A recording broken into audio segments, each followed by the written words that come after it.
me. I'm being held captive. Help!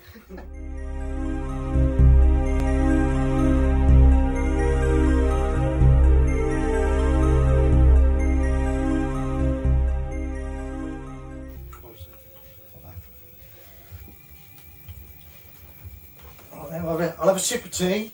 Oh, don't mind me. I'll have a sip of tea. That didn't even need Oh, this boy, one. I'll get you another. We'll have an half time. We'll have an half time.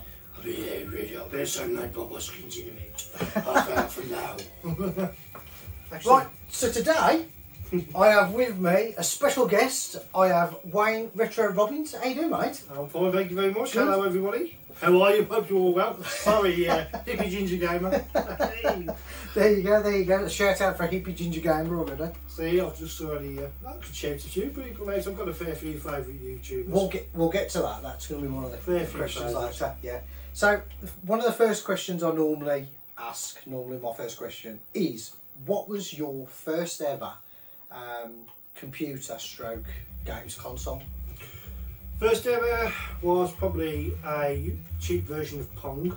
Probably one of the pirate knockoff ones with two dials. Yeah, what it was. Black and white job, you? Yeah, black and white job. One where we used to obviously tinker with the black and white TV that we had. Yeah. Turn the contrast right up so you left a nice trail line. Yeah, 4 or 5 channels Yeah, selected. brightness right down, contrast right up, and then because it was the channel select on them days was actually a dial, frequency dial. Yeah. And there was push buttons, Yeah. all these remotes or anything like that. No. These were full on analog. Yeah. And of course, then that would ruin it for anybody who wanted to watch any proper TV because they'd have to put all the contrast right. Yeah. Especially considering we had colour TV as well. That got turned. The colour got turned right off because you didn't need it. So. Yeah. Did you have to wait for that to heat up? Because I run a big TV. Valve TVs. Yeah. Vacuum tubes are really, throwing a scan line across the. A lot of them were Valve. Yeah. And in them days, you used to have TV repair guys come around and fix them. That's it. Yeah. Which my dad used to do. Oh, well. He used to repair everyone's TV for them. Never used to charge them for it, same as me really with computers. Yeah. And the reason why is because in case it broke. But he was really good with electrical. My Uncle Roland used to bring his TVs down and probably flog them afterwards, but our dad used to repair them. And he repaired drills and anything really because he was that good. But he was from the army and he was in the army as an engineer, I believe. Oh, well. Okay. Yeah, he served in Antwerp in the Second World War. Yeah. So that's where he was stationed, Antwerp, which is Belgium, I believe. Yeah. Oh, brilliant. Yeah. So I'd say that Pong was my first one. Yeah. And then one Christmas, there was a lad up the road who was selling his ZX81, and I hadn't got a computer, and my mum bought it off him for me, which was amazing considering she hadn't spent the money on being all fags, to be fair. It was fairly cheap. It came with a RAM pack, but I had to source the cassette player off because I kept nicking his double deck player or whatever. And I started loading, and then Sinclair Programs was the main magazine, really. It was the early day magazine. Okay. So I got to Sinclair Programs and I looked at the programs in there, the 1K programs, because the RAM pack was broken at the bottom. Yeah. So if you knocked it, there was like a Bakelite fitting on the RAM pack, and then it was cracked across the bottom. So if you wobbled it, it was gonna lose everything. But so I used to program 1K games, and of course, the more memory you used to use on the 1K games when you program them, these magazines, and some of these 1K games were really quite good and inventive. Yeah. I think we did a breakout one, sort of like an Arcanoid 1K game with a background forwards Oh, and backwards. yeah. Okay. As you was programming Breakout, yeah. as you was programming it, the more memory you used, because it was using the screen RAM, the cursor would go higher and higher and higher, and you knew you was running out of memory. And literally, the last step, the last semicolon or something would be the last enter. You'd probably have enough memory just to type the run command to get it going. Do you know what I mean? Right. And that's how much K that I had to play with. So I learned a little bit about basic programming from there. Oh, cool. But then I didn't move into the Spectrum straight away. No, I went. My mum went from K's catalogue. Do you remember those? K's catalogue. Yes, yeah. And what was the other one? Marshall. Was it something Marshall? Oh, I can't remember. But I remember Kay's catalogue. Yeah. My mum ordered I think it was. I say it was a Vic 20, right? But it wasn't the colour of a Commodore 64. My brother Glenn claims it was a Commodore 64, but I claim it was a Vic 20 because it was a darker colour, a dark coloured keyboard. Yes. And the only other darker one, like the bread bin, was the Commodore 16, wasn't it? But that was a lot. It might have been the Commodore 16. Oh, could have okay. been. Right, My okay. memory fades a little bit on this, but I remember playing it for a bit. But as with Kay's catalogue stuff, I think it was something to keep me happy and quiet for a bit, so as Mum could send it back again. So you used to have a white arrow thing, didn't you? They used to put in the window for a white arrow van to collect. The little blue card, in the window. Yeah. So my mum used to do that quite often, you know. Yeah. So she kept me happy for 5 minutes, but it didn't keep me happy for long because I wanted a computer because all my friends had Spectrums and I didn't have one. Yeah.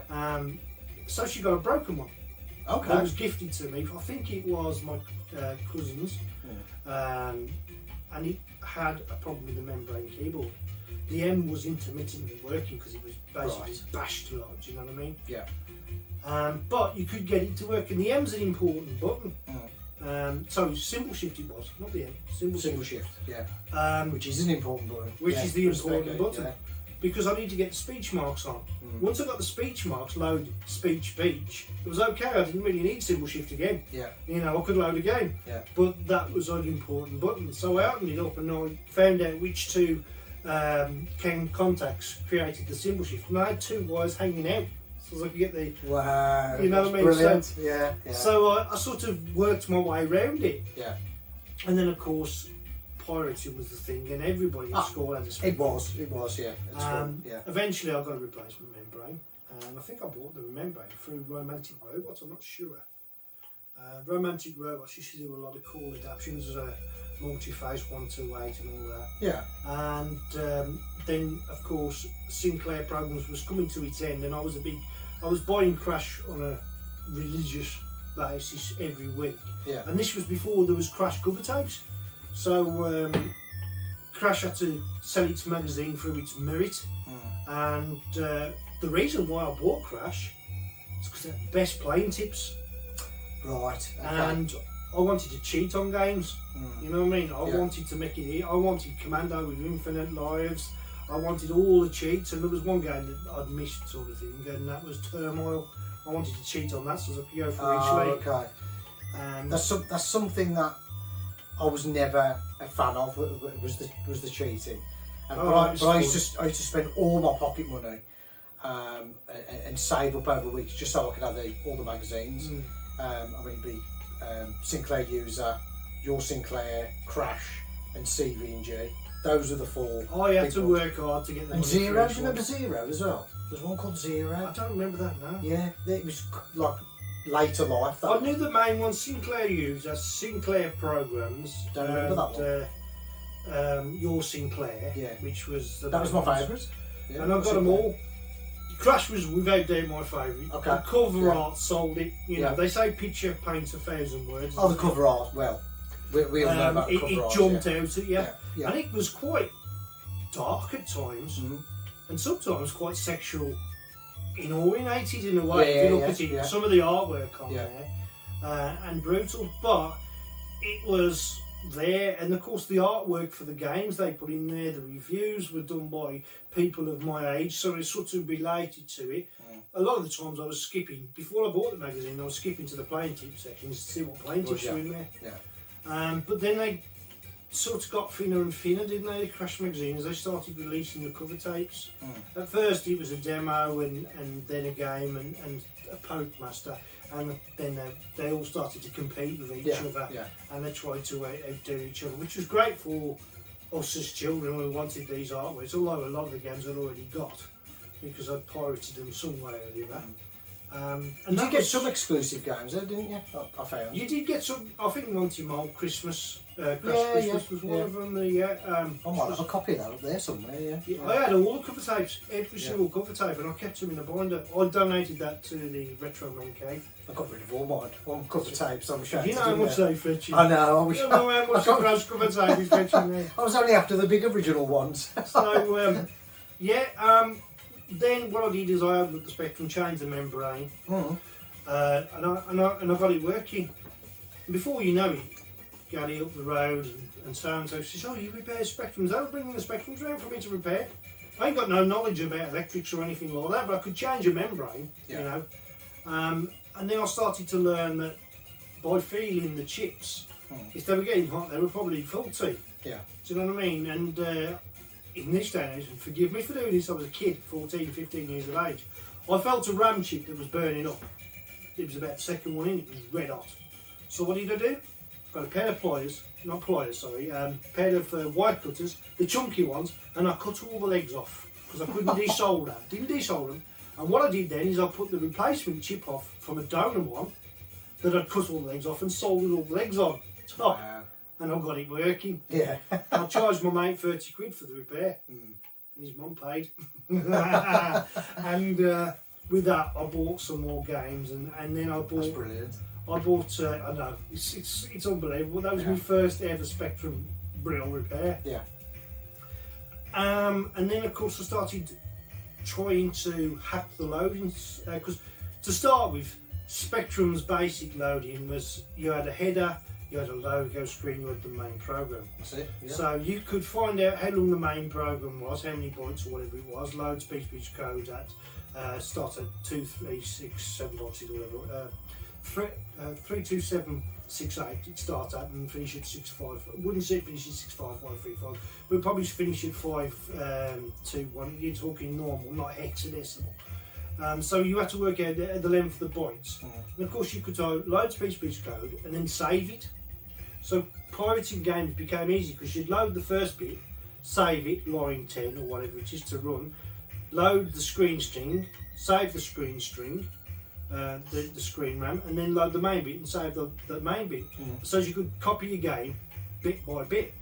And then there was a game called Pirate, which was it would listen to the main game.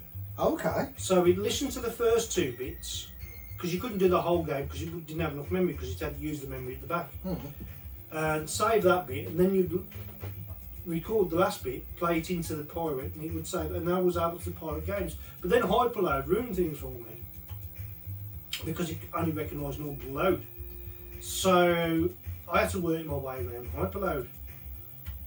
And I started breaking into the programs, and I noticed when you press break, a lot of them would just scroll, and I learned how they did that.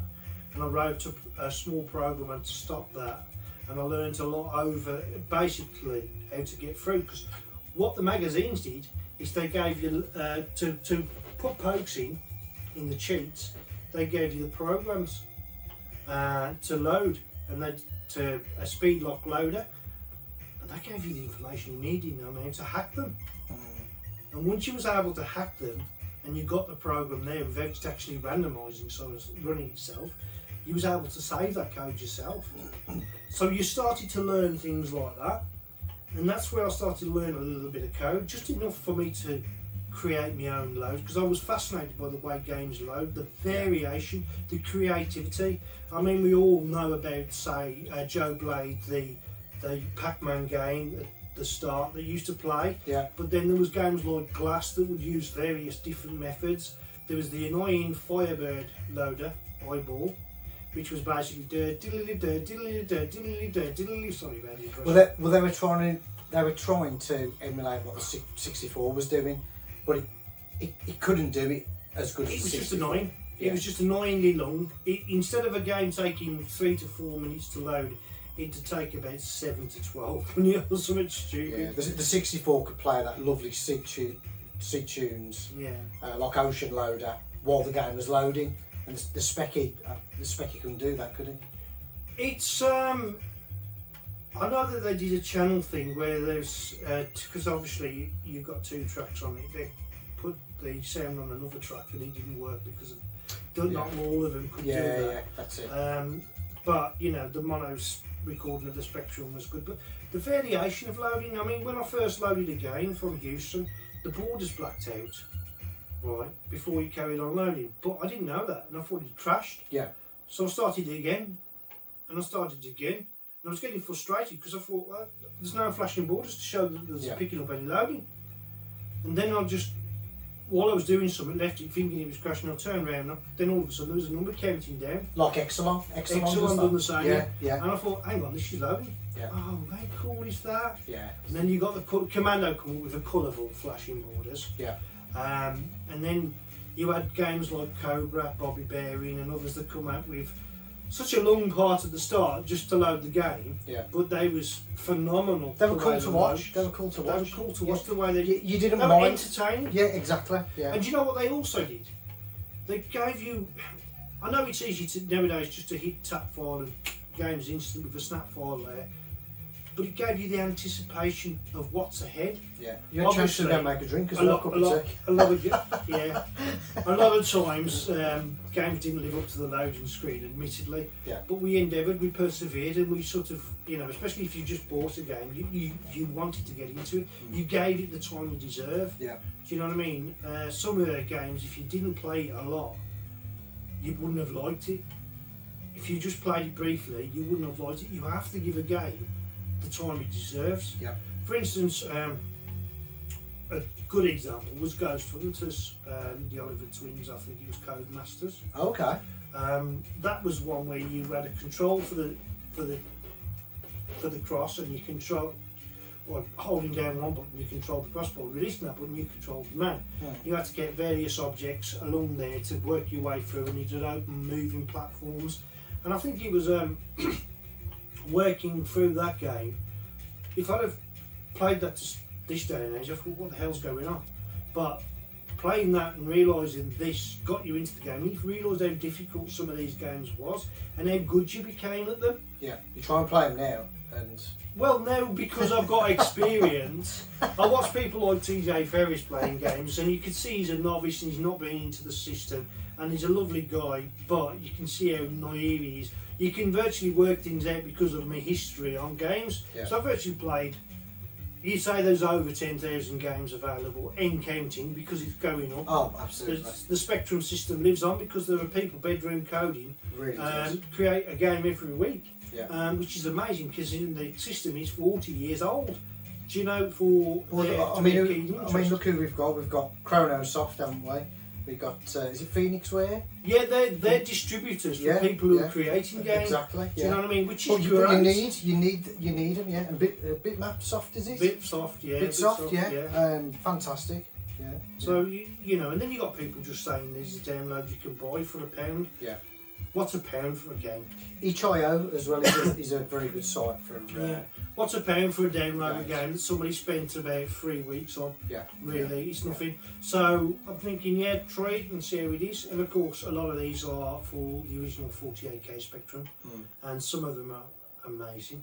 Some of the AY chips for the 1 to 8 as well. Some of them are brilliant, yeah. But not everyone's got AY. Not everyone's. No, that's true. That's true. For instance, I didn't realise how good beeper music got till fairly recently. Yeah. There's still Pong, which stuck out, which was one of my favourite geniuses on the Jonathan Smith, but he used to change his name to Joffa, as we all know him, Joffa. Okay. Who sadly passed away, was an absolute brilliant coder. Yeah. Kim Justice did an excellent documentary on him. It's worth checking that out, to be fair. Oh, right.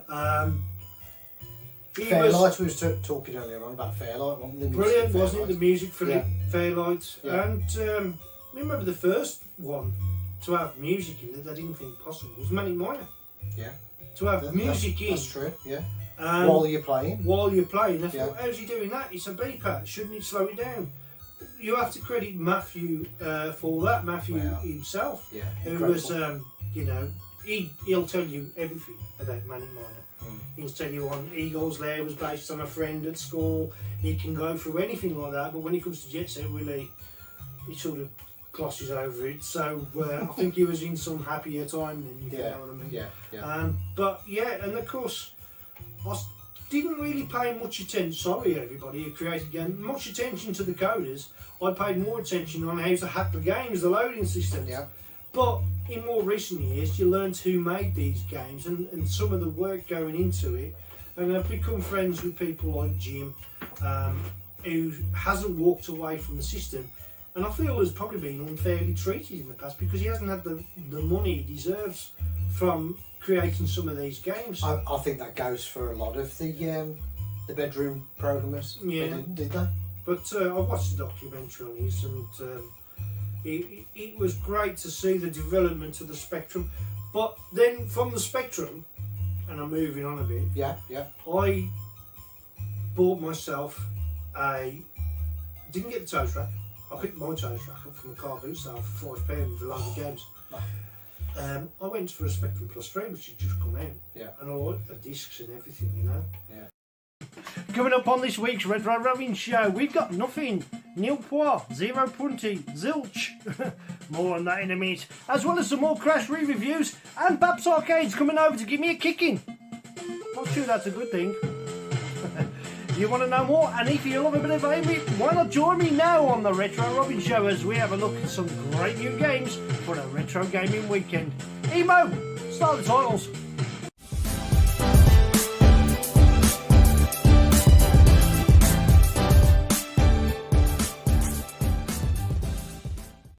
I had seen the QL and I'd seen the potential Sam Coupe. Well, QL was more business orientated, wasn't it? Supposed to be. The Sam Coupe back then, I've got no memory of it at all back then. I know there's a... Oh, it was always in Crash, always. Yeah, and you could buy it through Crash. There's quite a big following, isn't it, for the Sam Coupe? I've noticed. That should be. Yeah. All retro computers have got, there's a following for everyone, and all retro computers, because there's a place called The Future Was 8-bit, and it says it all, the future was 8-bit. Yeah.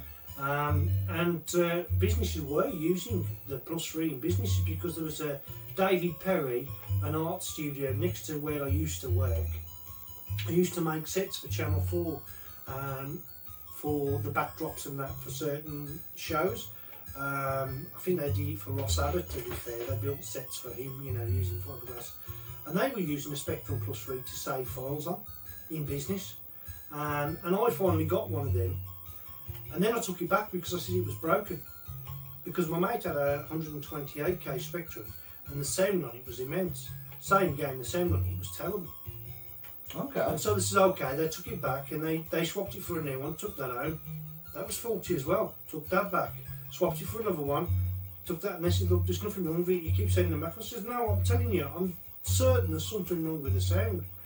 As it happens, there was a mistake on the actual keyboard that came out years. The circuit board there was a mistake on it, which Ian from Mutant Caterpillar has done a video, and Mark Fixes Stuff has done a video using Ian's knowledge on how to do the sound fix on the Plus 3. So what's actually wrong with the sound? Because I didn't know that myself. They bodged up some of the circuit board on the Plus 3, so it's actually faulty. So when it comes across a 1 to 8k game with using the AY chip, what does it do then? It sounds dreadful. Oh, it sounds absolutely dreadful. Yeah, it sounds like there's distortion and all sorts coming through. Really, it's not as clear as and crisp sound as it should be. That'd be good to do a video on that, would the comparison. Yeah, the sound. But I was so determined because I was DJing as well at the time. Okay. I was with my mate Simon C, and we worked for Haven Holidays. Doing some rather large DJs. I did B.R.B.'s Christmas party, and they were full of DJs. You know? And that's there was a DJ by the name of Les Ross, and he was making it quite big. They was giving £10,000 away prize money and all sorts of. That's something big for a Birmingham station to do. Yeah. Because they was based inside the HP, next to the HP factory in Birmingham. The main B.R.B. Before it turned into Extra AM, which was like a 60 station, which probably disappeared in time. There was a guy named Les Ross there. He was a DJ, probably appeared on TV a couple of times, and he came up to me and he says, you've got one of the best voices I've heard for a radio DJ. And I thought that was a great compliment coming from a radio DJ. He certainly didn't have a face for television, that's for sure. Did you ever say, scream if you want to go faster? No, that was the fairground people, weren't it? I think that was a smashing cup, that was, wasn't it?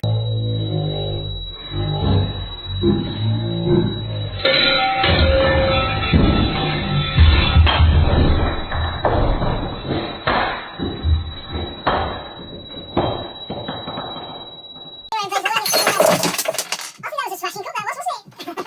We'll just stop that there. Hang on, is it working? So there wasn't a blooper there. That was meant to happen. And we were talking about your DJing. Yes. Yeah, so I was a DJ for many years, and I remember getting great money on the Millennial, and I packed up about 2005 to be fair. Yeah.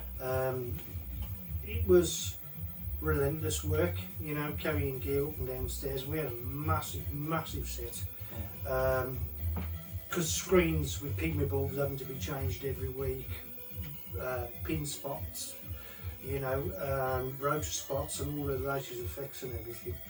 And then keeping up with the charts. And I was buying vinyl records and vinyl, and things were changing from vinyl to CD.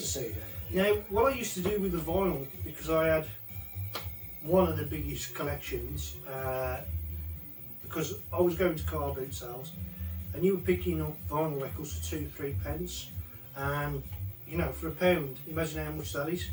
And you're spending £5 or £6 a week on vinyl records from the old days, as well as Old Gold came out, which was the recreated versions, but I didn't want recreated Dave Clark 5 because it was too clean.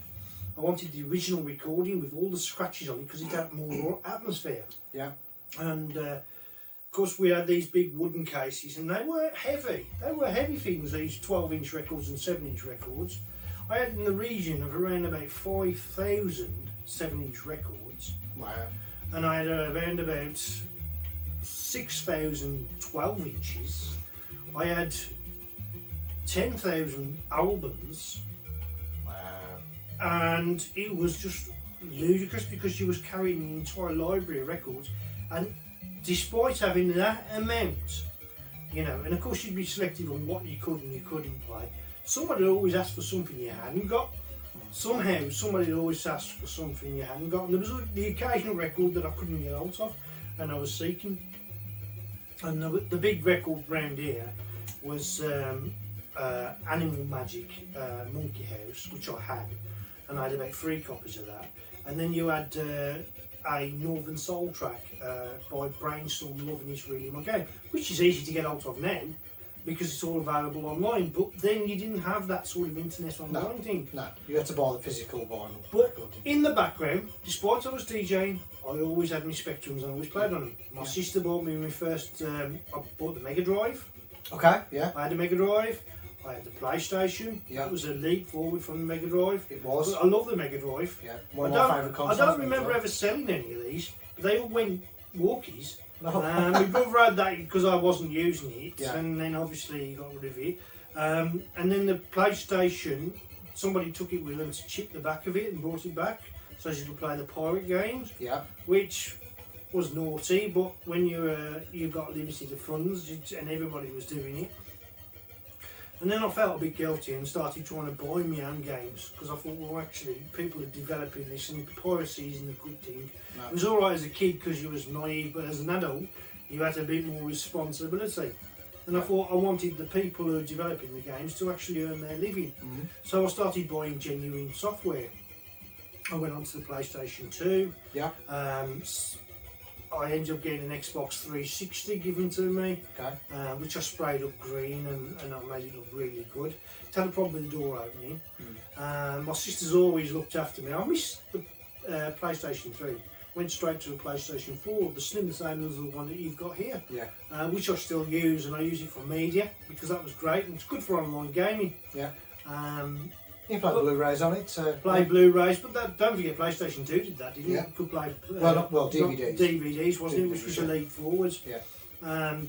But I still had my Spectrums, and Crash Magazine had just come to. I was looking forward to the 100th edition of Crash. Right, I got to 98, and I was heartbroken. And I mean, absolutely heartbroken because I'd collected these religiously. Wow. Now, if it had got to 100 and it had stopped, I wouldn't have been a problem. It was just that it It stopped just at didn't 98. get to. I was thinking because they did a big special at the Crash 50, which I remember, and it was a great thick issue. And then every cover tape was good, but it wasn't there. I mean, I got to meet Oliver and Roger at a revival event years and years ago, Wow. while they were Okay. still in good health. They was actually doing a talk, and before they did the talk, I had a good talk with them. Yeah. And I spent absolutely ages talking with them. They were so, you know, warm towards me. Yeah. And they could see, they got it, they knew what I was about. You know, they could see I was a fan, and they could see I loved the crash. And they says, look, we had no control over it. Newsfield, you just come in and pulled the rug from underneath our feet. We was gutted too. And from that moment, I didn't feel so bad, but up until then I did. Because it was like you have missing one or two things from your collection. You know what it's like. When you're a collector, I kept buying stuff, Spectrum stuff and all sorts from car boot sales, and before you know, you've got a pile of stuff that high, and you just keep buying them and buying them and buying them. And to start off, I bought 1 Spectrum, 2 Spectrums, 3 Spectrums. Then I bought a couple of Spectrums. That was cheap. That wasn't. People wasn't going on there. They was giving it away. People weren't going on their interphone at car boot sales. Car boot sales used to be good. They've lost that charm. They're going on their phone to see how much they can fetch for that on eBay and saying, "I'll give you $5 for that," and then going flogging it on eBay. None of that happened because phones weren't like that. They was all analog. You know, they was the first phones. I had a Nokia 101. It was my first phone. The big pull-out aerial. Mine was a thin Sony Ericsson. Yeah. That was my. It had a little green screen on it. It was the first phone I ever had. Well, we had one of those. I've still got it actually. Dictaphone type pager things where you type it like a keyboard calculator, but it was also you could save memos and that. Yeah. And they're actually fetching a bit of 250 megabytes. It was. That was massive back then. 250, yeah. 256 huge megabytes. That's what you wanted in life. How are you gonna fill it? That's what you wanted. But my mate had one of them. I think it was a Nokia Motorola. It opened up like that. It was almost like a Star Trek. You know what I mean? Yeah. And it opened up and you pulled the aerial. Mine, you just pulled the aerial up. It looked like a chunky phone. Yeah. They called it an house brick towards the end, and I couldn't understand why. They was taking off us when we went into nightclubs. Remember that? Yeah. Most people, oh, you can't take them in because they can be used as a weapon. Why am I going to hit somebody with my phone? Honestly. But then were the days, and of course, I never walked away from Spectrum, but I had all the modern systems. Yeah. And I got into Tomb Raider and completed all of them. I got into Metal Gear Solid, and I completed a couple of those. I didn't complete all of them. You know, there was a lot there. I loved some of the early Sonic on the Game Gear. That was something I bought myself, Game Gear, with the TV adaptation. Okay. I completed Sonic on the Game Gear and I thought, wow, this is brilliant, you know. Love the Game Gear, but it was always good as long as you had it plugged into the wall somewhere, you know. You couldn't use it as a charger. And as for the television thing, it was great trying to find a good signal to watch a television program. You didn't need a TV licence for this. I'm thinking I was going to get nicked. You know what I mean? Because TV licences. I can't remember the TV attachment for that. Yeah, it was good. It was actually quite good. Yeah. Yeah, it was better than the Sinclair, one full TV because his screen was small. This was bigger and it was colour. I know your mobile phone covers all those issues today, but those were some of the good days and good memories. And I mean, there was still plenty of things going on. There was still people selling lots of retro, thinking they was never going to be valuable, and I was able to buy and buy and buy. Yeah. Now it's hard. For what I buy, 1 or 2 things for, I could have bought 5 to 10 things for the price of 1 nowadays. Yeah. Because people are asking. The thing is, the people buying them are the people who I feel aren't the people who genuinely love that machine. They're just trying to make I can't blame them. I don't blame people for trying to make money. That's what people Fair do. Enough. But what they're doing is they're hurting the real collectors, the people who've got a genuine passion and love for the machine. Yeah. And I've never sold a single console. Never sold one. Right. I tried to sell one recently, and it's rare in its build quality because it's perfection. It's got it's a Harlequin 128k. Oh right, okay.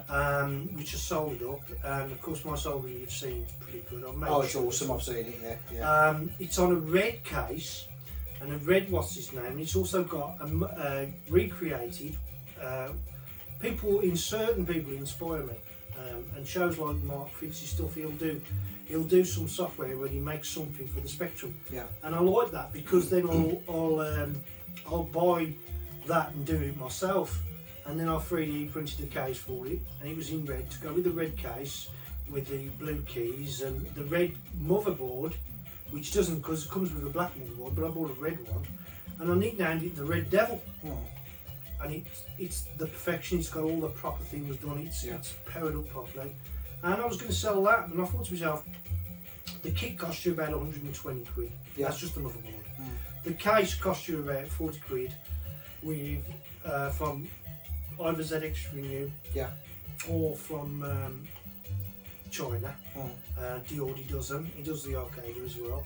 But it's best if you want it quickly from ZX Renew, because he has stock of them in this country, where if you buy from him, he waits till he has to actually make them, and till he gets a decent amount of orders before he sends it. Well, you put ZX Renew forward to me, didn't you? And I've ordered a few things, and they've been amazing. Peter, he's cracking, and he got me my QL. Oh wow! He got me my he got me first Commodore 64C. Yeah.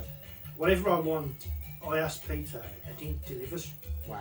And he delivers fast. And I, of course, in return, I sold up his LED keyboards for him. Okay. Gotcha. Which I actually enjoy doing, you know. Enjoy doing it, yeah. And you know, I like to make sure that everyone's triple tested and working. I don't completely complete them. I simply put the diodes, all the little components that people ain't going to be wanting to do. They're all surface mounted soldering. Complete them that way, but the ribbon cables and stuff like that, they have to do themselves. Yeah. And the power thing. But the hard work, because it's some of these components are really, really tiny. Yeah. And I've got the bench I've set up at home. Yeah. For all that sort of work. Yeah. Is good, and of course.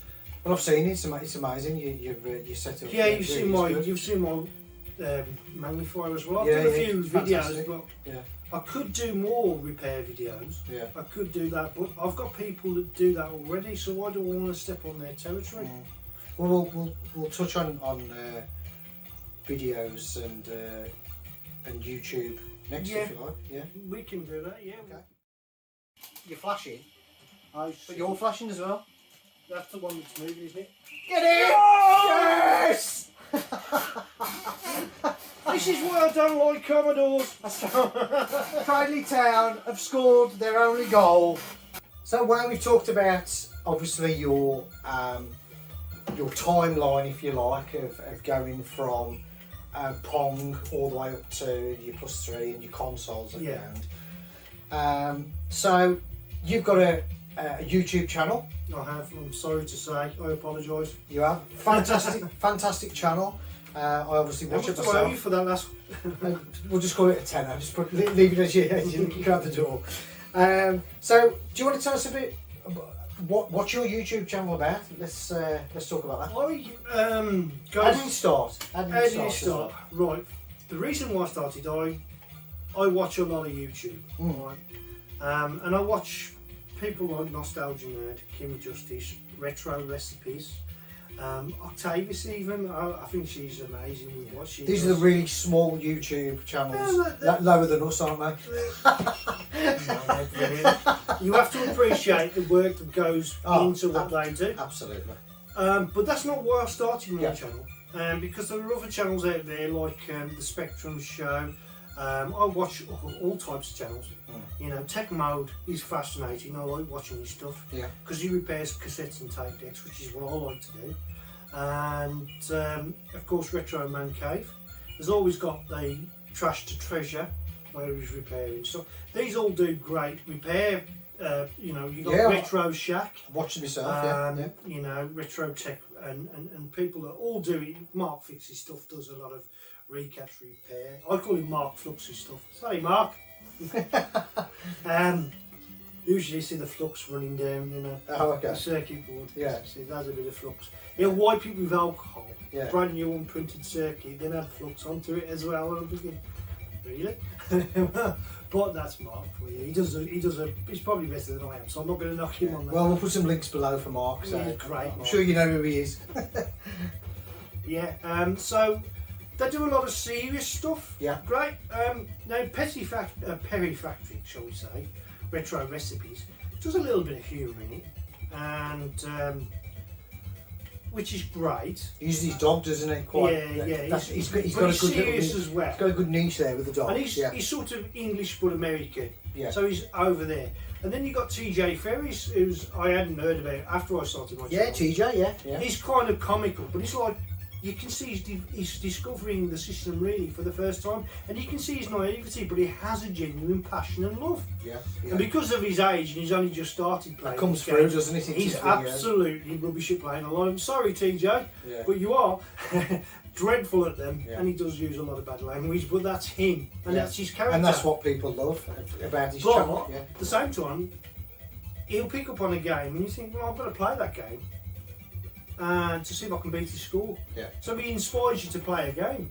And what I do with my channel is, because people are creating new games all the time, and I'm thinking, I like to do a proper my version of an interview on these games, and I like to play them and say what I think.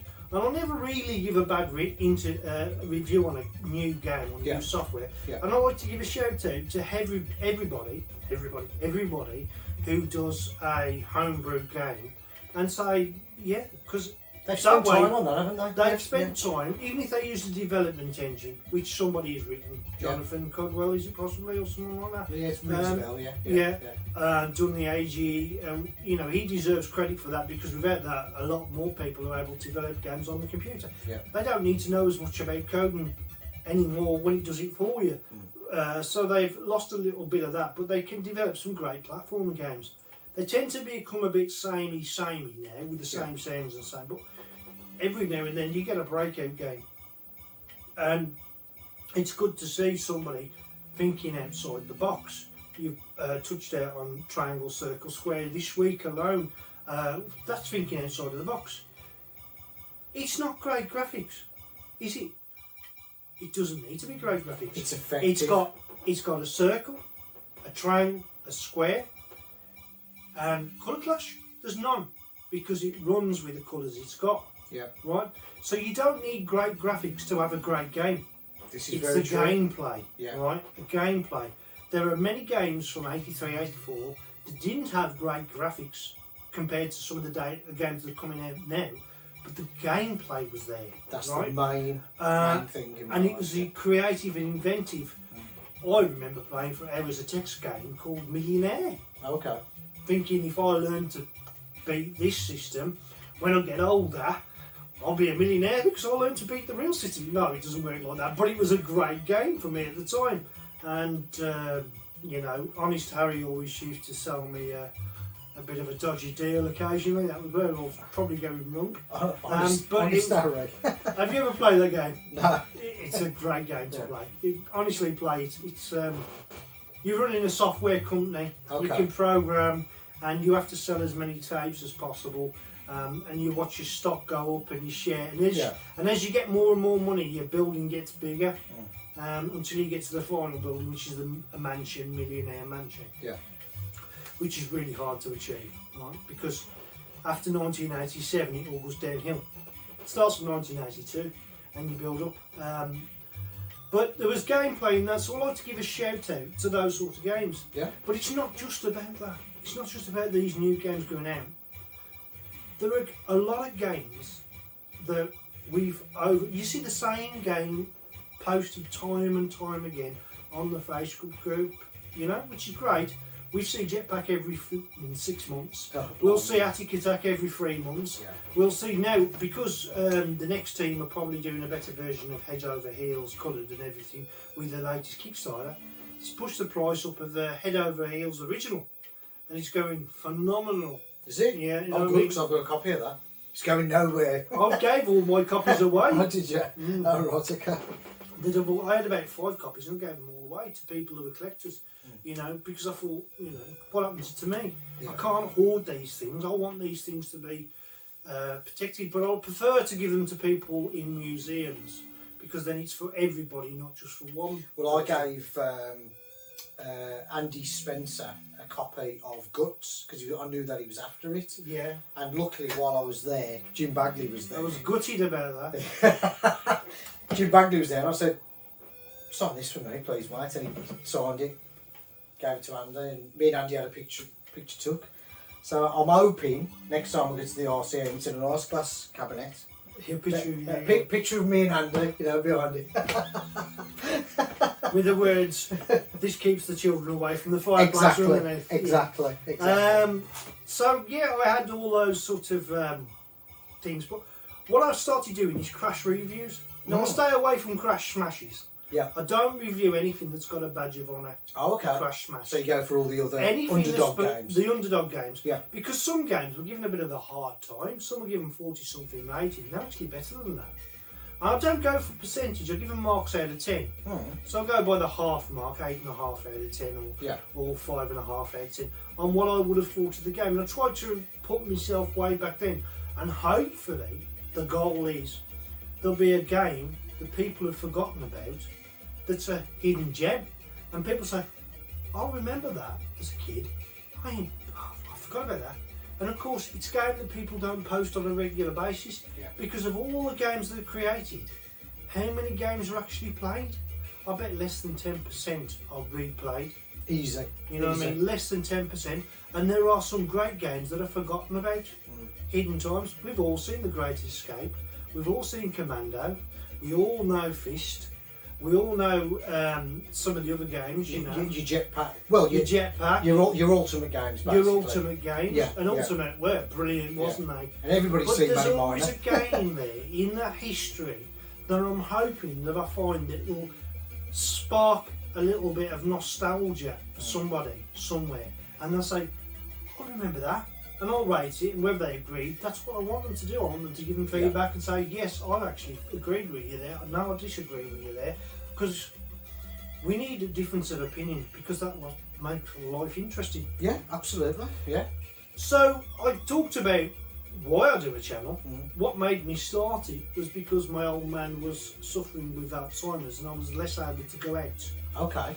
And even though I was playing on my Spectrum stuff, and I was looking after him, and he was a long haul, chore, so we say, because I don't want to go into the details of Alzheimer's, but it was hard work. Yeah, my nan suffered with Alzheimer's, and you know, I think I got him to horrible live disease, 5 years younger than he would have done if Yeah. I hadn't stopped there to take care of him. He was, you know, it affects your memory in ways you don't realise possible. Like, for instance, one of the most shocking things that they don't know either, do they? One of the most shocking things that included when it hits home for the first time ever. I didn't mind him having to start with because I could keep saying the old say. I didn't have to think of new conversations. What you been doing at work today, Wayne? Oh, I've been here, there, and the other. And 10 minutes later, you'll ask the same question. Yeah. Oh, I've been there. And, you know, didn't have to think of anything new to say. Yeah. But it was hard on my brothers, you know, more than it was me, because they couldn't. You know, Steve didn't like repeating himself, and he was the oldest, and understandable. But it hit home when I'd come home one day. My mum had passed away 30 years previous through smoking-related causes. She was a heavy smoker, and in them days, all women were a heavy smoker.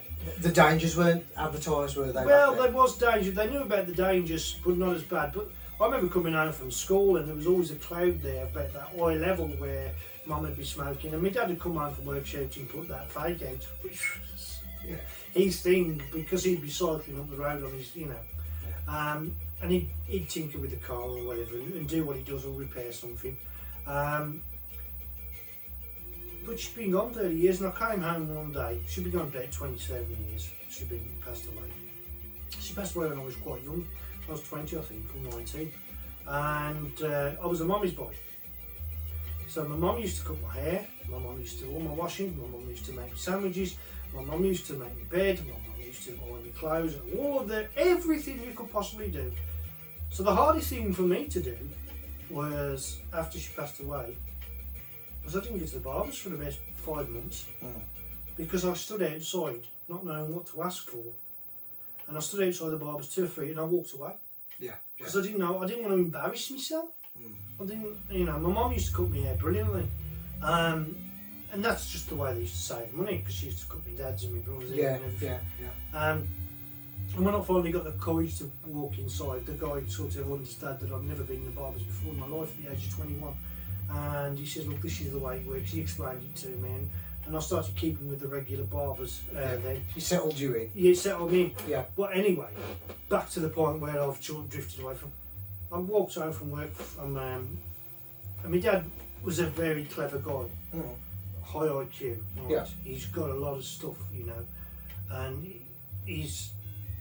was brilliant on electronics and stuff like that. Yeah. So I'm a monkey's uncle, as we'd say. I learnt off him. Yeah. You know, Yeah. Well, we all have to learn something. not enough, obviously, because he was back in the day. Because I've got a load of books like that, Electric Special from 1970 something, that is in my house, and I don't want to throw them away, but I wouldn't know who to give them to. And I know these books are going to be collectible to somebody So somewhere. this is what your dad read through. Collectible, but he already knew half of what they was writing. Yeah. You know, before Clive and all that. I think one or two might actually have a section of Clive in there. Wow. You know what I mean? It might have been the later books. And I got home from work one day, and I prepared his meal because I'd have to wash his clothes, change his clothes and everything. And he understood there was something quite wrong with him, but didn't quite understand why, because he'd forget, obviously. Yeah. And he asked me, and he just said, and this is where it really hit home, and it hit like a ton of bricks. He just said to me, he says, I'm having a bit of a brainstorm. I said, what's the matter, Dad? He says, he looked at me, he looked me straight in the eye, he says, where's Beryl? And Beryl's my mum's name. Right. And she'd been gone 28 years. And oh boy, that hit. Yeah. Like a ton of bricks, that hit. Yeah. And I'm thinking, if you can't remember, my mum had passed away, when's it going to be when he forgets who I am? Right. Okay. And that's how devastating it was. Yeah. But I learned to deal with it because he come back to him. He kept coming back to it. It was like a phase. Yeah. And his best mate had died, that he grew up as a kid, about 5 years ago. And he knew about it then. And he said to me, I ain't seen what's now for a bit. And I said, that's because he passed away, Dad. And the feelings he had for when his mate passed away then was back again. Oh wow. Okay. So it was like, you don't tell him that his mate's died anymore, because it's like bringing back the hurt every time. And I learned then how so you just devastating. almost not making things up, saying, "Oh, he's probably busy," or imagine somebody who's lost somebody they care for. Yeah. Your time heals, you know, you remember. Yeah. But it's like it's only just happened again. Yeah. It's only just. It's like all those feelings. That's awful, isn't it? And Absolutely you think to awful. yourself, now you're in a different ball game. And he did mistake me for one of my brothers a couple of times, but then he sort of realised, because I was there all the time, he remembered who I was. Yeah, yeah. But he got quite intense, and so I started a YouTube channel so as I could stay in the house. Started playing snooker less, because I used to love snooker as a hobby. Yeah. And I got to a reasonably decent standard, you know. Okay. I think I've seen some of your snooker videos, yeah. Yeah, and then because I started a YouTube channel, I wanted to do something a bit more light-hearted, a bit more as when we was children sort of thing, because from the perspective of a child, how excited we was, I wanted to get some of that energy and excitement back into the show, and not just be another dull, this is from so-and-so there, from this, that and the other. And I thought, enough people do documentaries on that. Yeah, yeah. I want to do something different, Yeah. you know. And I saw a lot of people on gaming channels for PlayStation. They did the pitch up there, and they had the boss name, and they was going through the games, and there was people streaming. I thought, why don't I do something like that for the retro community, the Spectrum lovers, or the Commodore lovers? And so I did that. That was our version of what they do. Yeah. And the next come out at this point? Or I'd was mixed this before? I'd missed the Kickstarter for the next. The Okay. next had just come out. Yeah. Right. I'd been to a revival event, and there was a Blue Spectrum. I'd met Jim Badley there, and I had no idea who he was. Right, and you know what? I did a similar thing. One of the, I think I remember speaking to him about this. But one of the, because I always used to go to the retro revivals organised by Craig Turner, and I remember going to one of them and looking at this guy with the long hair, thinking, and I kept looking at him thinking, I know who you are, but I don't know your name. But I've recognised him from the magazines back when I was a kid. Well, I recognise, you know, his face in his magazine look different when people have got grey hair to black hair. Yeah, yeah. Right? Now, I've seen all the coders. I recognise the Oliver twins. But the fact that they ain't got no hair and that Yeah. was a shock. Right? Because you don't, in your mind, you don't see people aging. No. Do you know what I mean? Now, I had Guts as a kid, as a game, which you gave away. Yeah. You horrible man. I'll find another copy for you. No, it's great that you gave it to the right people. Yeah. Well, I know it's going to get looked at. Yeah. All it would have done is just sat in my shelf. It's the same here. It's the reason And I love why art- I give stuff away. Yeah, I love the Retro Computer Museum in Leicester. I want people who collect it and genuinely got a passion for it to have these things. Yeah. That's why I learned to repair computers. I mean, I was a bit worried because I was too shaky with my hands because, you know, I had a little bit of nerve damage from coming off my pedal bike. Oh, okay. Because I played football every day of the week. Everybody used to play football every day of the week. Absolutely. Didn't they? Yeah. Darren Jones over the road sadly passed away a couple of years ago. Was a friend of mine. He was one of the people who used to drag me off the Spectrum to go and play football. Yeah. And he was a really good footballer and he loved his Aston Villa, sadly to say. I'm an Albion fan. Doesn't interest me at all, football.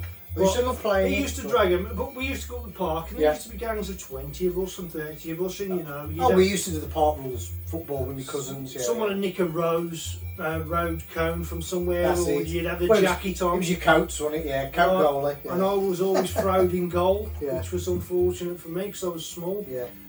Because nobody else liked going in goal. One set of goals was always longer than your own. It's like, no, Well, I used to have it when they was all facing and playing the other way. I used to bring my goal post in a bit to make it easier for me to save goals. Till they cottoned on. That's you it. know what I mean? But there was that. But yeah, so that's the reason why I started the channel overall. Yeah. It was an escape, and I could be upstairs with the cameras to keep me old man downstairs. Yeah. And I did do that and had a bit of a fun time. It was very basic and that. And it progressed a little bit and it became more, and then people started subscribing, and which was a shock when I got over 100 because, you know, I was doing it for me. But that gives you that little bit of confidence, But doesn't it? people enjoyed it, and I thought, well, now I've got 100 plus subscribers, I feel honour bound to give them something every week to have I watched. thought I'd won the lottery when I got 100 subscribers. I Yeah. was like, well, there's 100 people watching But this. then it sort of slowly built up from there. Yeah. But I've worked hard for those subscribers, don't get me wrong, and I appreciate every single one of them. Yeah. It's nice when they all tick like, and it's nice when they all comment, because that helps with the algorithm. But I'm not But it's that insisting them to do that.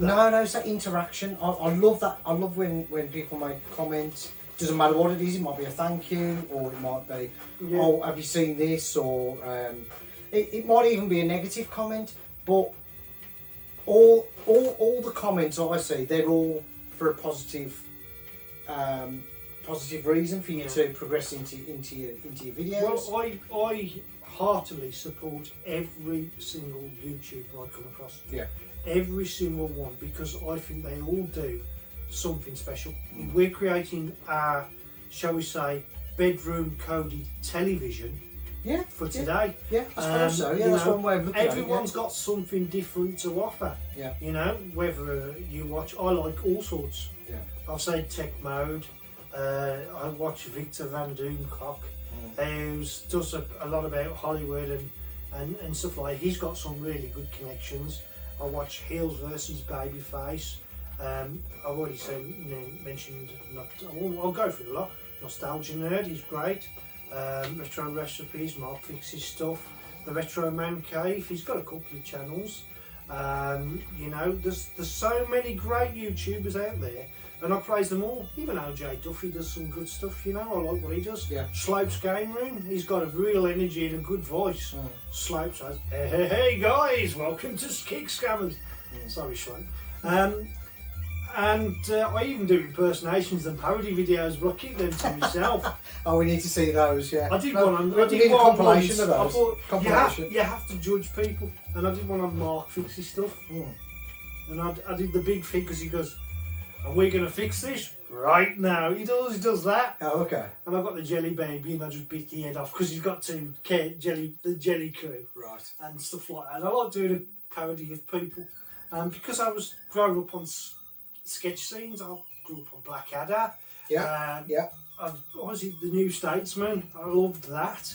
You know, Open All Hours. Yeah. Watched all those, yeah. And all those sorts of comedy. The TV was full of comedy then, wasn't it? It was better written as well. Yeah.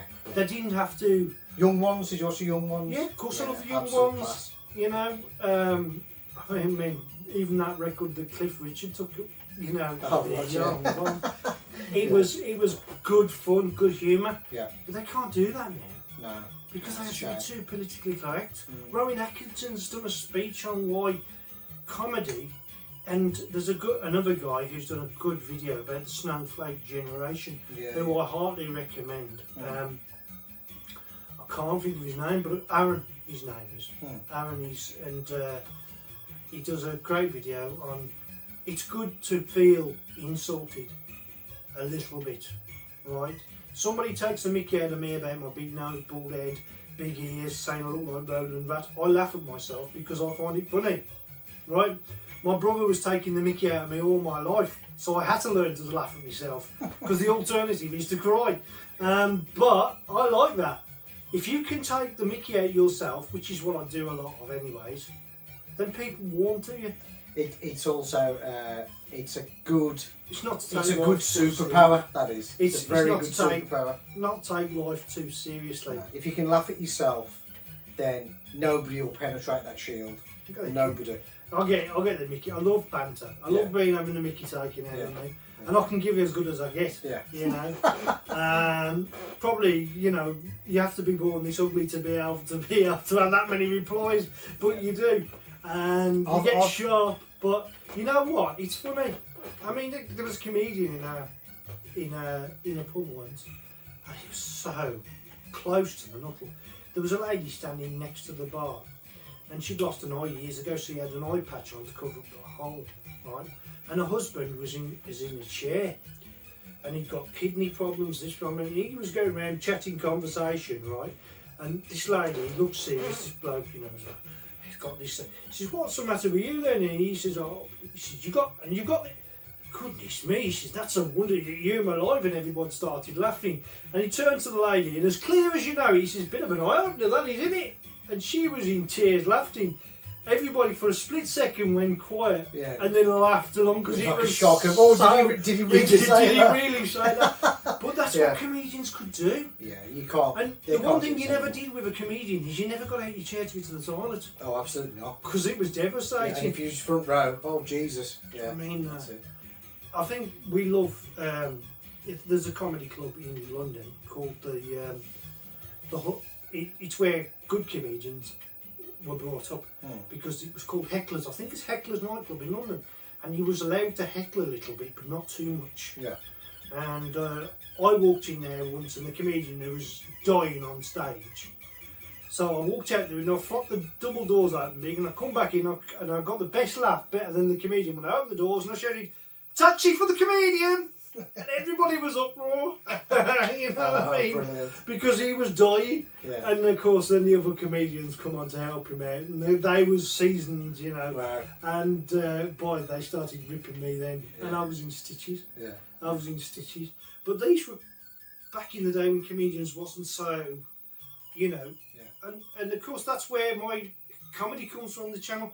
But I don't swear, you know, because I was always taught not to. So what's your main content of your channel? What's it all about? It's mainly about newish games I like to review. Yeah. And like to highlight people who are in the bedroom, you know, lost in my spectrum, for instance, people who do that. More experienced coders, you know, like Natasha from Russia and that, who are bringing some absolutely brilliant stuff, which is keeping the system alive. And keeping our retro dreams going, and with this sort of people, you know, and of course trying to find the hidden gems. Yeah. The Commodore versus Spectrum was just a bit of bedroom fun at the end, really. Yeah. You know, where we poke Commodore people and they poke right back harder. But in all fairness, you can't separate Commodore to Spectrum because each system's got its perks. And each system's got its flaws. We need to get the Amstrad in there as well, and don't we? the Amstrad even, I mean, they say the Amstrad 464, as the Oliver twins put it, is just a glorified Spectrum. But there are other sides to the, you know, as I said to her, I hit on it earlier, I wasn't aware of the beeper scene till Richard Hollins. I came across a game called Down the Pipes. Yes. And it had the stripper on it. Mm. The stripper, and I thought, wow, is that a Spectrum player there? I thought that was amazing. And then there was another, and then I loaded it up on the Spectrum for the tap file I got. And it was coming out the 48k speaker, and it sounded like an entire symphony of sound. And then, of course, there's an whole scene of that beeper engine with people like Usk, Richard, and other people that have competitions on beeper music alone. There's demo scenes that have competitions against each other. And the demo scenes are massive. Obviously, with demo scene, you can't exactly replicate that and put it into the game. You can do bits of it, but you can't. But some of the demos are fantastic. I do love the demo scene. And then what I like about the demo scene, with some of the demos that have come out now that run on the Spectrum, if you'd have had one of them back in 1982 running on your humble Spectrum, you'd looked at the Commodore, you'd looked at other competition like the Oracle or whatever, and you'd have seen this demo, you'd have been wowed. And you think, oh, I'm going for the Spectrum, look how much better that it is. And it would have sold you the computer. But that was the idea, wasn't it? To prove that these machines could do things that they weren't designed to do. Because there was a demo scene for the 64. The demo scene you had, and I think it was Boots I walked into in Birmingham once, was just an audio tape on repeat of the reviewing games. I thought they showed it. There's a new game called Rin 2, and they should, you know, and it would be underneath the section where the Spectrum's games were sold. And they was used in a lockable cabinet, or the games could be the cases and the game would be put in afterwards. But they was showing all the different games that had come out that week. And this was Boots, a chemist, selling games. And there was another place which was a Pirate's Paradise called Games Workshop, which is still open to these days. They do more Dungeons and Dragons type things, you know. Well, it is mainly that kind of stuff, you know, isn't it? But then there was a thing where you could buy Spectrum games from, and you paid the full price for the Spectrum game, and you took it home. You pirated, you took it back, you got all your money back except for £1. Well, so I you didn't just add another £1 to it, Games Workshop, and you buy another one. And you know, so all you had to do was put £1, go on, with me twin tick the deck, thank you very much, £1 thank you, I've got another copy of that, I've got another copy of that, and another copy of that. And before you know it, you had a C60 BSF or whatever it was tape. You used to buy the quality tape because that was what you was going to the bass tapes. The best tapes you could get were the TDK, because you had the best chance of getting it to work. That's loading. Right. You was gutted if something loaded, you took it back and you couldn't get it to load again. But there was games that were awkward to copy. And as for the colour code pirate system, the only pirate system that really worked against me was the lens lock. Oh, Elite uses the because you couldn't recreate that. No. Right, and it doesn't matter how many times you couldn't recreate that, so you had to buy that game. But the problem is it only worked on certain size TVs. It wouldn't work on a CRT today, do you know what I mean? Not CRT, it wouldn't work on one of those. LCD. It had to be like a 7 or something like that, and you then struggle to see the code. But as for the colour card that was bought in, There's a Jet Set Willy one, that was the easiest one, because every colour on your Spectrum had a number by it. So all you did is you write the numbers down. Once you worked out, you did a grid and you got it. Then you went to the photocopier, you photocopied this 100 times, and everybody had the copy. They did try.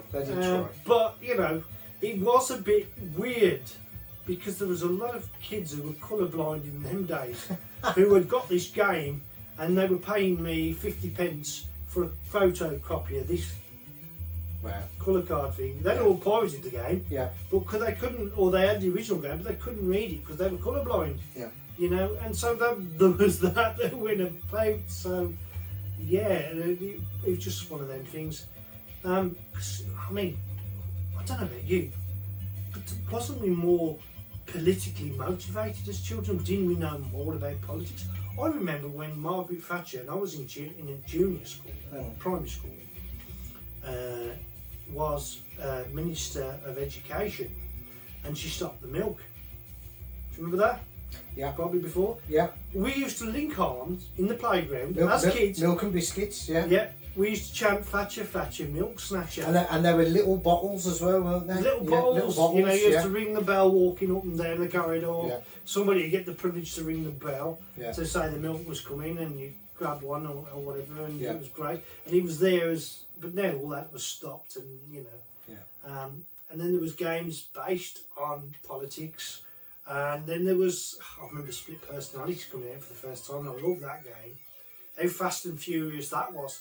Have you played that, I presume? I'll probably back in the Split Personalities is a great game. Yeah, It really is. It's still playable today as it was then.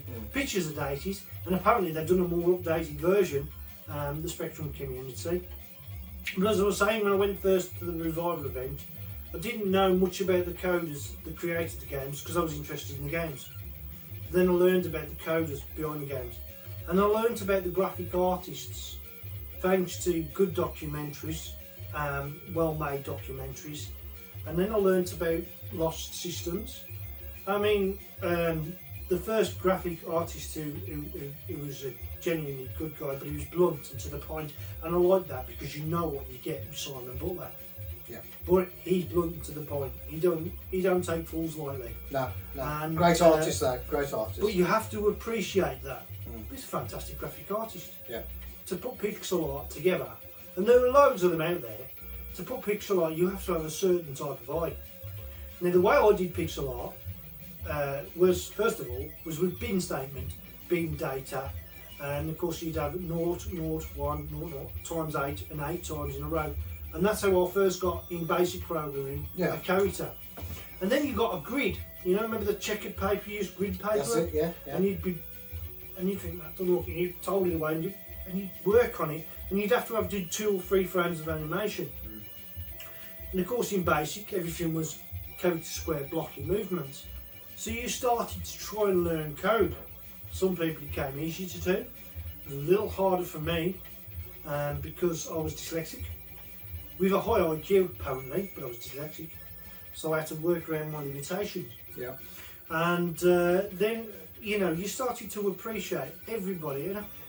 And as you get older, you've got a greater fondness for the people that put the work in behind the scenes. So, you know, you sort of progressed from there. And now, there's so many friends I've added on Facebook and so many different people. And everybody...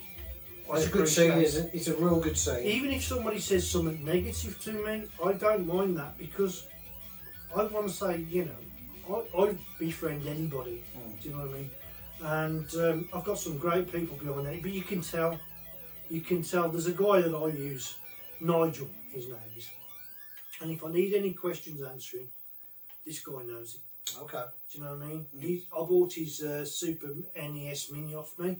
He regrets selling it because the prices have shot up, but he's happy he sold it to me. But he's really knowledgeable, and it's a sort of hidden knowledge. And people that I need to know. I mean, you've met Ricky. Yeah. He does some great creative stuff. He really does, yeah. I've met Ben Vastine and what he does for the Spectrum when he creates stuff. Different software people from ZX Renew to Slam 128 recreating, you know, doing good stuff for the Spectrum, which is keeping the system alive. And a big shout out to the 8-Bit guy, who's not only a great YouTube channel, who I really enjoy. I can't afford to back everybody on Patreon, so I have to select a couple that I can afford. And I tend to try and rotate it occasionally. But his channel, I think he did a talk on phone jacking. Oh, right, I thought, there's more to this guy than just his Commodores. You know, he could program. Phone jacking was where your phones had a ringtone, and he explained by recording that ringtone that's unaudible to the human ear using the tape recorder, and then playing it back it was like him putting some money in the phone slot. He could make international calls free, Wow. which was highly frowned upon. Yeah. But he did talk about it. He was so interesting and clever. Yeah. And of course, YouTube is the new television. Television you can watch on catch up. YouTube you can watch on catch up for so long, because once it starts getting buried, you know, so you subscribe to this, and you start picking up knowledge. You know, and that's where there's a guy that does great 3D animations, Owen Taylor, I think his name is, and he does a full 3D animation, breaks it down. Yeah. Hudson, he does. You can go, if you've got a yoke, you can join him on his YouTube and fly along with him on live streams. Yeah. And he's got virtual simulation of all the different planes, and you can learn to fly. And it's great to watch him doing. People, a large community, all take. It's like online gaming for the adults. Yeah. Do you know what I mean? Because when you first started online gaming, it was for the PCs, wasn't it? And it was real-time gaming. There was a space one where you built up a planet, or you built up a base, and then people would raid it. You'd have to go and do raids to get money back, and it was a real-time game that you spent weeks on, and you could pay for thirds. That's when games started to lose their interest for me. Oh, okay. You know, say FIFA '98. Yeah. On a great, loved it. You know, Match Day Tier Spectrum, great, loved it. It's great, even better with the better graphics and everything. But then when you got it recently, to keep up with the Joneses, if you wanted to play online against people, which is great, same with Call of Duty, they'd buy map updates, and you'd buy the game, then you'd pay for something to go with the game, Yeah. and then you'd pay, and with the FIFA games, you'd have to keep buying these things called cards, sort of a card pack where you might get a good player gold cards, and the more you play, the more chance of getting a good player, and then you could sell them to each other online. And then all of a sudden I realised, I had an epiphany. Arcades died out because of home computer consoles. Right? They did. They were killed. A lot of bands died out due to DJs. Right? The good bands survived. The poor run-of-the-mill everyday bucket for a wedding band, if they wasn't good enough, they didn't get work, we killed them off. Yeah.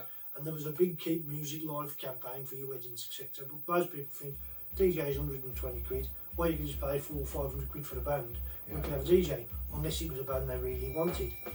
And it was a really good band. And even then they'd book a DJ to go alongside it to fill the details in. Do you know what I mean? So the band would finish and then you play your music afterwards. What the arcades have done is they've won a battle, a secret battle behind the scenes. We used to buy original format games. You had something physical you owned. It was great for collectors like you and me. Then you'd buy the discs. It's great for collectors. Now you buy a download. You never own anything physical. The new PlayStation 5 comes in two forms. One with a slot, which is a disc you can buy if you buy the game off shelf. You put it in, but there's no game on there. It's just a bunch of download codes. Yeah. Right? So with the Xbox Series X as well. But then if you want to carry on playing that game and you want the latest packs or you want the latest, you have to keep paying for that game. Yeah. So let's regress. Back in the day when you had the quarters, you go to the arcade machine, you run out of money, that was that game free. Yeah, that's it. If you're lucky, you had a ZX81 or a Spectrum and you was able to play games. You played the port of the game, which are never any good as the arcade.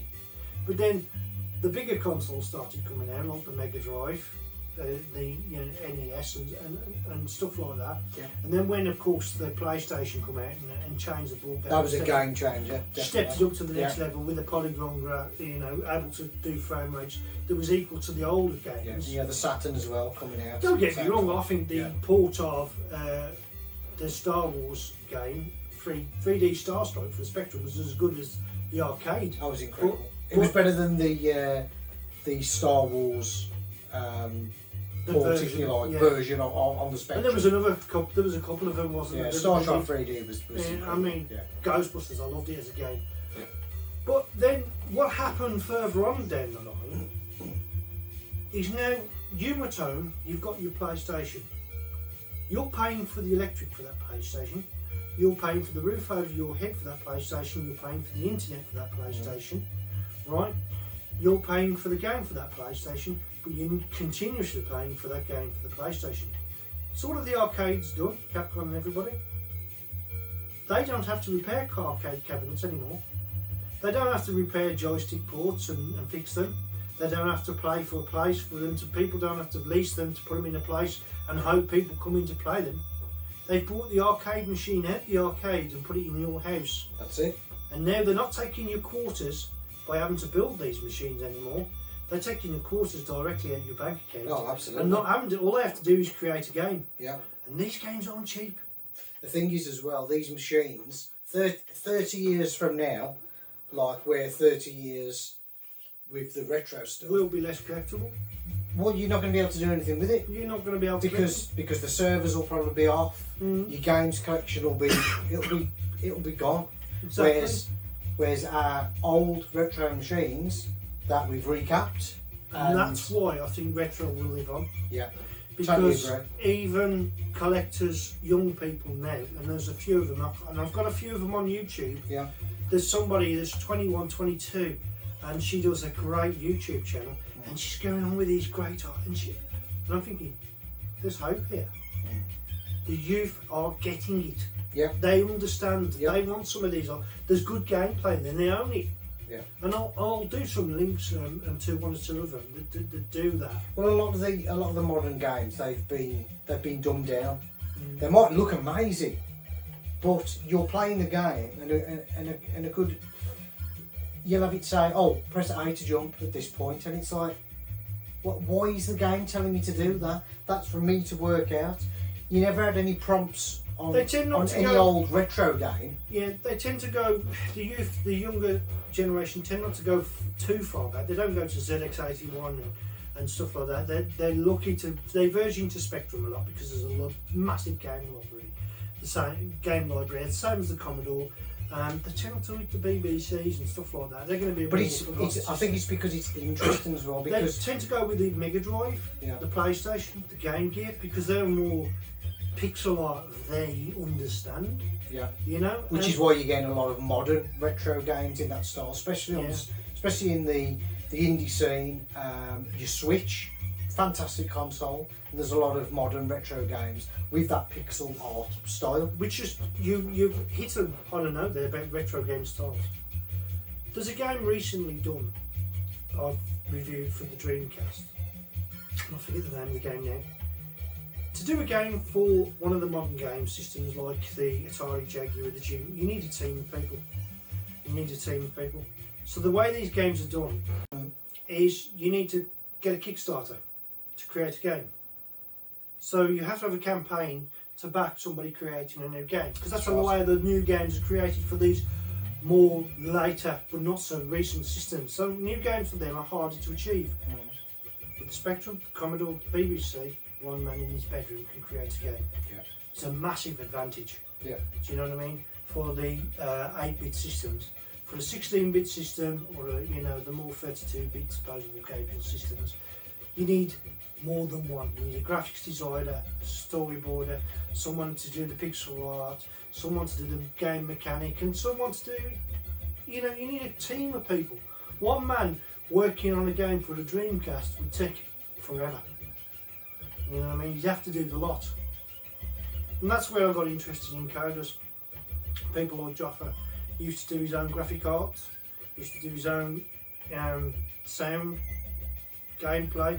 Used to do a lot. That's rare in a coder, because there's always a graphic artist or somebody saying, this is what we want, can you do this? For instance, Simon Butler doesn't code games, but he creates graphics for the games and say, can you put this in the game? And no. And you'll probably have arguments to coders saying, well, you can't do that. And we said, no, this is what I want, get it to work. Yeah. Do you know what I mean? So there's a massive difference between older systems and a more modern system for creating new games. So you'll always have games created for Spectrums, Commodores, and that's why I think it's got longevity past the years of the PlayStations and stuff like that, which unfortunately you'll have the console unless it's saved on hard drive in the console, and a lot of them still need the internet to play. Yeah. It's the end. That's it. Which is what they want, because they want you to keep buying the next one and the next one and the next one. It is. Wayne, it's been absolutely fantastic I talking bored to you for a few hours, but yeah, I can talk forever, can't I? Fascinating, mate. Absolutely fascinating. Links to your channel. What's your channel called, by the way? It's called Retro Robbins. It's on YouTube, and I do go through. I do a, as you was asking me earlier, I do a repair one, but not very often when I do repair videos. But generally speaking, it's about the games of today, and hopefully finding a few hidden gems, and trying to give a shout out to all you new coders and people who are rediscovering the system, and hopefully giving a good strong blast of nostalgia, because that's just what all our channels are about. That's it. Yeah. So make sure you like, comment and subscribe to Wayne's channel. Wayne, it's been absolutely fantastic, mate. Thanks Thank you for very talking much. to us. And I'll catch you guys next time. Ta-da! And bye from me.